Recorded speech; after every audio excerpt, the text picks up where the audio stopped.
ഇവിടെ ഇരിക്കുന്ന ലെജിസ്ലേച്ചർ സെക്രട്ടേറിയറ്റിൽ ഒരു സ്റ്റാഫിന് 50,000 രൂപ സാലറി ഉണ്ടെന്ന് സങ്കല്പിക്കുക.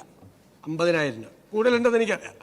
50,000 രൂപ ആൾക്ക് 25,000 രൂപ പലചരക്കടയിൽ കൊടുക്കണം. ശമ്പളം കിട്ടുമ്പോൾ പുള്ളി പലചരക്കടയിൽ കൊടുക്കുന്നില്ല, അത് പോക്കറ്റിൽ വയ്ക്കുന്നു. പാല് മേടിച്ച കാശ് കൊടുക്കുന്നില്ല. 1-ാം തീയതി ആകുമ്പോൾ പാലുകാരൻ വരുമ്പോൾ കൊടുത്തില്ല. പത്രക്കാരൻ്റെ കാശ് കൊടുക്കുന്നില്ല. മനസ്സിലായേ? ആർക്കും കൊടുക്കുന്നില്ല. ആ ഇറച്ചിയും മീനും മേടിച്ച സ്ഥലത്ത് അവർക്ക് പോലും പൈസ കൊടുക്കുന്നില്ല. എന്നിട്ട് ഇദ്ദേഹം പറയാണ്, എൻ്റെ പോക്കറ്റിൽ 50,000 രൂപ ബാക്കിയുണ്ട്. നിങ്ങളുടെ കയ്യിൽ 6,000 കോടി രൂപ ബാക്കി ഉണ്ടായിരുന്നുവെങ്കിൽ LSCD മിനിസ്റ്റർ ഇവിടെ ഇരിക്കുന്നു, ലോക്കൽ ബോഡിയുടെ 3-ാം ഗഡു നിങ്ങൾ എന്തുകൊണ്ട് കൊടുത്തില്ല? 1982 കോടി രൂപ നിങ്ങൾ എന്തുകൊണ്ട് കൊടുത്തില്ല? കയ്യിൽ പണം ഉണ്ടായിട്ട്. നിങ്ങളുടെ ഇമ്മീഡിയറ്റ് ലയബിലിറ്റി എന്തൊക്കെയാണ്? നിങ്ങൾ എവിടെയെല്ലാമാണ് നിങ്ങൾ പണം കൊടുക്കാനുള്ളത്? നിങ്ങൾ ആ പണം കൊടുക്കാനുള്ള ഒരുപാട് സ്ഥലങ്ങളിൽ നിങ്ങൾ പണം കൊടുത്തിട്ടില്ല.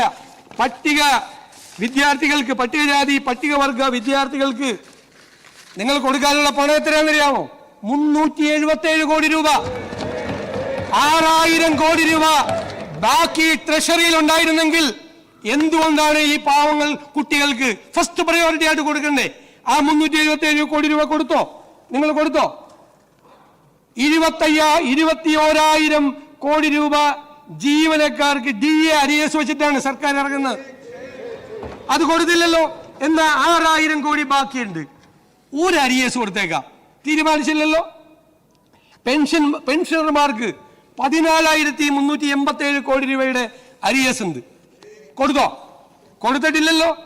ഞാനിനി അതും പോട്ടെ, അതെല്ലാം പോട്ടെ, ആ സപ്ലൈകോയ്ക്ക് കൊടുക്കാനുണ്ടല്ലോ ഒരു 2,893 കോടി രൂപ. ഏറ്റവും രൂക്ഷമായ വിലക്കയറ്റം നിൽക്കുന്ന ഒരു സംസ്ഥാനത്ത് 6,000 കോടി രൂപ ട്രഷറിയിലുണ്ട്.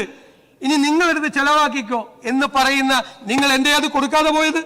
2,893 കോടി രൂപ ഇവിടെ വിലക്കയറ്റം നിയന്ത്രിക്കേണ്ട സർക്കാരിന്റെ ഏജൻസിയാണ്, മാർക്കറ്റ് ഇന്റർവെൻഷൻ നടത്തേണ്ട ഏജൻസിയാണ്. നിങ്ങൾ അവർക്ക് കൊടുത്തോ?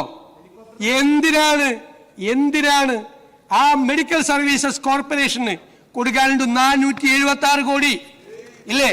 ഇവിടെ ടൈപ്പ് 1 ഡയബറ്റീസ് ഉള്ള പാവപ്പെട്ട കുഞ്ഞുങ്ങൾക്ക് ക്വാളിറ്റി ഇല്ലാത്ത മരുന്ന് വിതരണം നടത്തി നല്ല മരുന്ന് കിട്ടാൻ വേണ്ടി ആ കുഞ്ഞുങ്ങളെ കാത്തിരിക്കുക.